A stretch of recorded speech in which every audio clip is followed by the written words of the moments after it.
Olá pessoal, eu sou a professora Thalita, professora de língua portuguesa.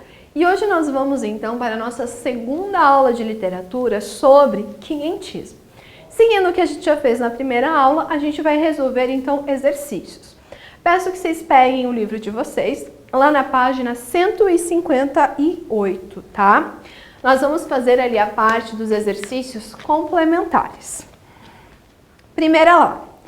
Nós temos então um trecho da carta de Pero Vaz de Caminha. Quem viu o vídeo anterior, da aula anterior, a gente já leu esse texto. Então, vamos direto ali para o que está pedindo a questão. Evidenciando a leitura compreensiva do texto, julgue os itens a seguir. Primeiro, diferentemente de outros documentos do século XVI acerca da descoberta do Brasil, hoje esquecidos, a Carta de Pero Vaz de Caminha continua a ser lida devido à sua importância histórica e também por conter elementos da função poética da linguagem. Gente, primeira coisa, outros textos foram escritos sim, mas eles não são ignorados. A gente também releva, traz isso, em evidência. Mas além disso, gente, está falando que traz a função poética da linguagem? Na verdade não, gente, não é esse o foco aqui, tá? Então nós não temos a função poética sendo levada em consideração. Então, essa primeira é falsa. Segunda, a Carta de Pero Vaz de Caminha é considerada pela história brasileira o primeiro texto publicitário oficial do país. Gente, não é um texto publicitário, e assim, se for o primeiro texto, beleza. Mas o primeiro texto publicitário brasileiro não pode ser, então também é falsa.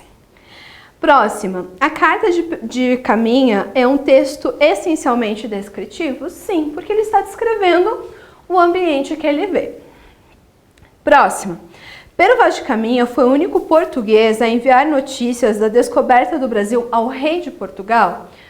Assim, gente, aqui nós temos uma contradição histórica. Pelo exercício é verdadeiro. Mas se a gente for ver, nós já tínhamos relatos anteriores ao ano de 1500 de gente aqui no Brasil. Mas diretamente ao rei de Portugal, realmente foi ele o único. Próximo. Segundo Caminha, os habitantes da ilha de Vera Cruz eram desavergonhados. Não, gente, não é porque ele fala que andavam mostrando suas vergonhas.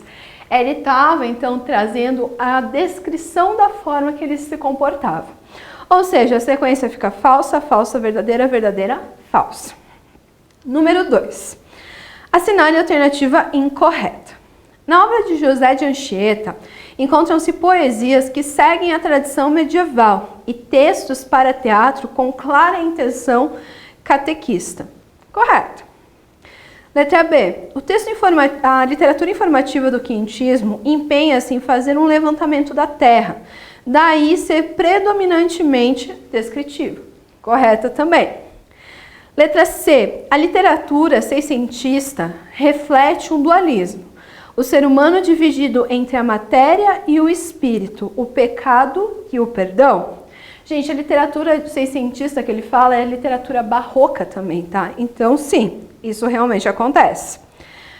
Letra D. O barroco apresenta estados de alma expressos através de antíteses, paradoxos e interrogações? Sim, essa questão de dualidade é muito presente no barroco. E a última, o conceptismo caracteriza-se pela linguagem rebuscada, culta e extravagante, enquanto o ocultismo é marcado pelo jogo de ideias, seguindo um raciocínio lógico, racionalista. Gente, essa tá errada por quê? As definições elas estão invertidas. Então, o cultismo é o jogo de palavras, o conceptismo é o jogo de ideias. Sendo assim, a que vocês devem marcar que é errada é a letra E. Terceira, o quinhentismo, enquanto manifestação literária, pode ser definido como uma época em que, primeiro, não se pode falar ainda na existência de uma literatura brasileira, pois a cultura portuguesa estabelecia as formas de pensamento e expressão para os escritores na colônia. Gente, primeira coisa que é um erro aqui. Nós não temos escritores aqui, brasileiros. Nós temos escritores portugueses que escreviam aqui em terras brasileiras. Então, a primeira, a gente não marca. Segunda, se pode falar na existência de uma literatura brasileira, porque, ao descreverem o Brasil, Os textos mostraram um forte instinto de nacionalidade, na medida em que todos os escritores eram nativos da terra. Opa, novamente o que eu acabei de comentar com vocês. Os escritores, eles não eram nativos daqui. E a terceira, a produção escrita se prende à descrição da terra e do índio, ou a textos escritos pelos jesuítas, ou seja, uma produção informativa e doutrinária? Perfeito, gente. É isso aqui que é a ideia mesmo. Então, somente a 3 está correta. Então, aqui a gente deve marcar é a letra E. Número 4. Quando chega a época do amanho da terra e da sementia, o padre dá a cada índio 2 ou 3 juntas de boi para o amanho da roça. Pois o padre chegou e um índio que lhe parecia ser mais aplicado, tinha ele feito dos bois que o padre tinha lhe emprestado?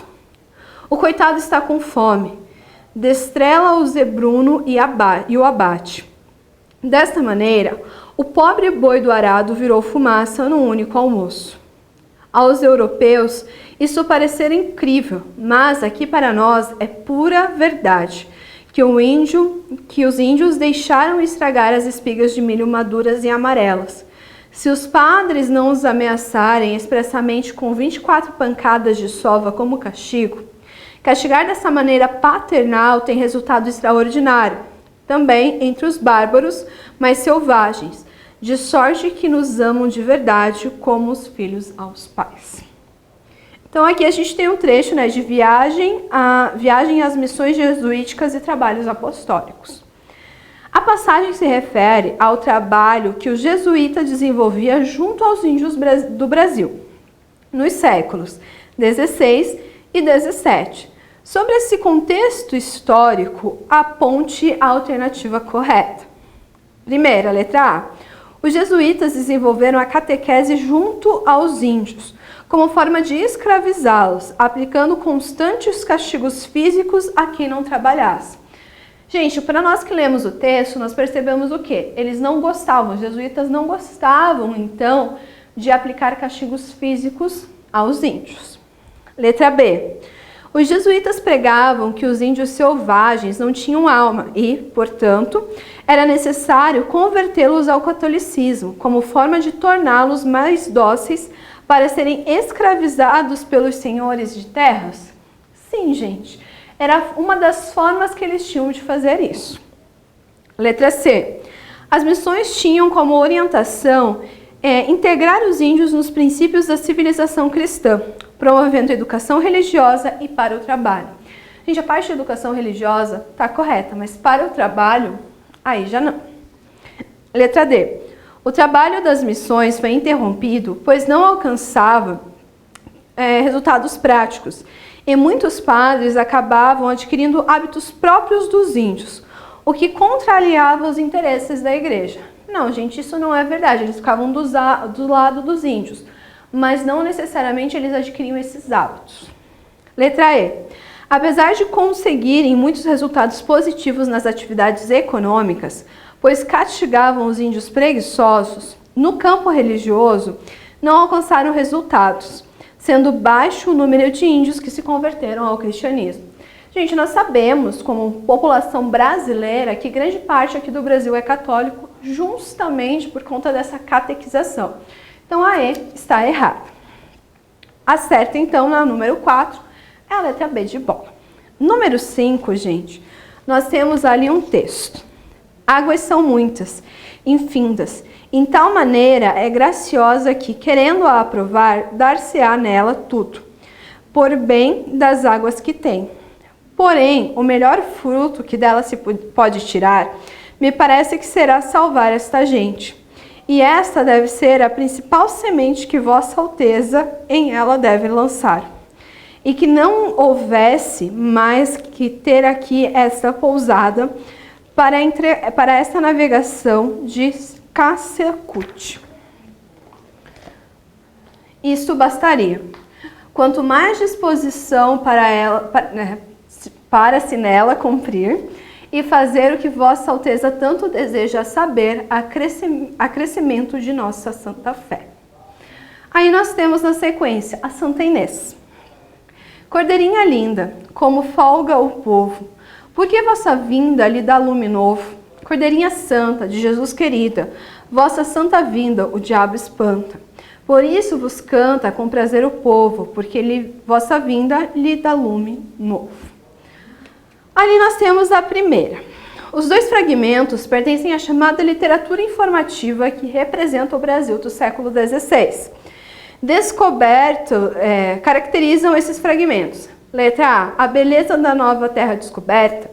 B, a necessidade de revigorar a fé cristã do povo que aqui habitava. Tais características esclarecem os objetivos dos primeiros colonizadores portugueses, usufruir das riquezas e, ao mesmo tempo, catequizar os índios.